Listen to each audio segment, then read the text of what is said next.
अपने परिवार में भरोसा ठीक ना होने पर आदमी किस तरह की मानसिकता का शिकार होता है, अक्सर ऐसा फिल्मों में दिखाया जाता है और समाज में देखने को भी अक्सर ऐसी घटनाएं मिलती हैं। आज ऐसी घटना आपके साथ हम साझा करने वाले हैं।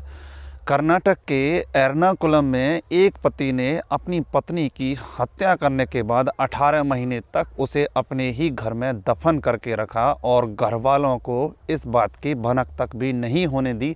यहाँ तक कि उसके 2 बच्चे थे, उनको भी उसके बारे में इस चीज़ का पता नहीं लग पाया कि उनकी माँ की हत्या उन्हीं के बाप ने कर दी है। आखिरकार ऐसा क्या था, कौन से ऐसे कारण थे, कौन सी ऐसी वजह थी कि एक पति ने अपनी ही पत्नी की निर्मम हत्या करने के बाद उसको 18 महीने तक अपने ही घर में दफन करके रखा। नमस्कार, आदाब। भारत भूमि न्यूज़ पर आपके साथ में बंटी रावत। ये मामला कर्नाटक के एर्नाकुलम से सामने आता है। संजीव नाम का एक शख्स, जिसकी कई सालों पहले अपनी पत्नी राम्या से शादी होती है। सब कुछ ठीक ठाक चलता है। राम्या से उसे 2 बच्चे भी पैदा होते हैं। नौकरी के आधार पर जीवन गुजर बसर चल रहा होता है। संजीव की उम्र लगभग 48 साल के आसपास होती है। ज़िंदगी के काफ़ी साल बीतने के बाद उसकी पत्नी को जब वह अक्सर फ़ोन पर बात करते हुए देखता है तो उसके चरित्र पर शक बन जाता है। उसको उसके विश्वास की डगमगाहट महसूस होती है। अक्सर जब भी वह ड्यूटी से आता है तो उसकी पत्नी उसे फ़ोन पर बात करते हुए दिखाई देती है। इसी बात को लेकर अक्सर उनमें झगड़ा होता है। ऐसा 2-3 बार होता है और 2-3 बार होने के बाद लगातार जब ये मामला चलता जाता है तो आपसी तौर पर दोनों में कलह होती है। इसका असर बच्चों पर भी पड़ रहा था। संजीव इस बात से खासा दुखी होता है।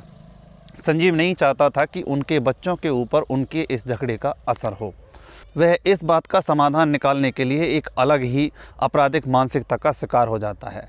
वह रात को सोते हुए अपनी पत्नी की गला दबाकर हत्या कर देता है। जब घर में सभी सोए हुए होते हैं तो वह अपनी पत्नी की गला दबा के हत्या कर देता है और वह अपने रिश्तेदारों से अपनी अगली शादी के बारे में सलाह मशवरा करता है। जब घर वाले पूछते हैं कि आखिरकार पहली पत्नी सौम्या कहाँ गई, तो वो कह देता है कि उसका एक प्रेमी था, वह उसके साथ भाग गई थी।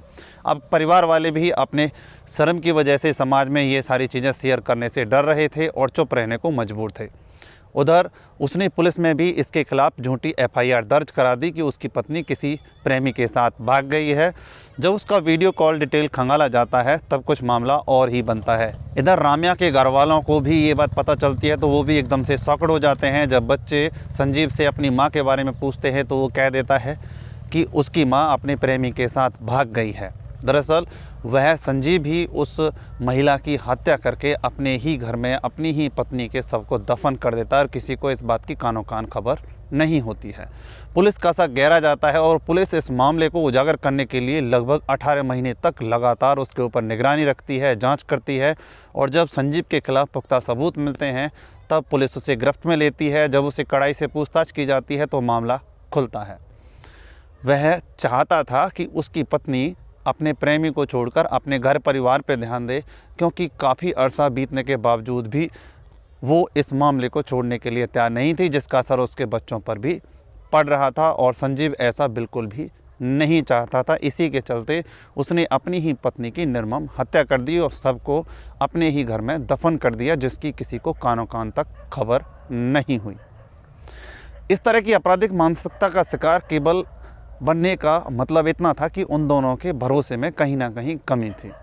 दोनों इस बात को आपस में भरोसे के आधार पर, एक दूसरे के विचार विमर्श के आधार पर भी सुलझा सकते थे, लेकिन उन्होंने आपराधिक मानसिकता को चुना, जिसके कारण उन दोनों की हंसती खेलती ज़िंदगी बर्बाद हो गई। उधर राम्या का परिवार भी उजड़ गया, बच्चे भी अनाथ हो गए और इधर संजीव को भी सलाखों के पीछे अपनी ज़िंदगी काटनी पड़ी। उधर बच्चों का भविष्य अधर में लटक गया, उनकी हंसती खेलती ज़िंदगी बर्बाद हो गई। इस तरह की घटना को सुनाने के पीछे किसी की भावना को ठेस पहुंचाने का उद्देश्य नहीं है। आप अपनी राय भी हमें कमेंट बॉक्स में दे सकते हैं कि संजीव इस आपराधिक मानसिकता का शिकार होना ठीक था या गलत था। क्या उस पत्नी का लगातार फ़ोन पर बात करना बावजूद इसके उनके शादी का समय काफ़ी हद तक बीत चुका था, इतने लंबे अरसे के बावजूद भी उन दोनों को एक दूसरे पर भरोसा क्यों नहीं था?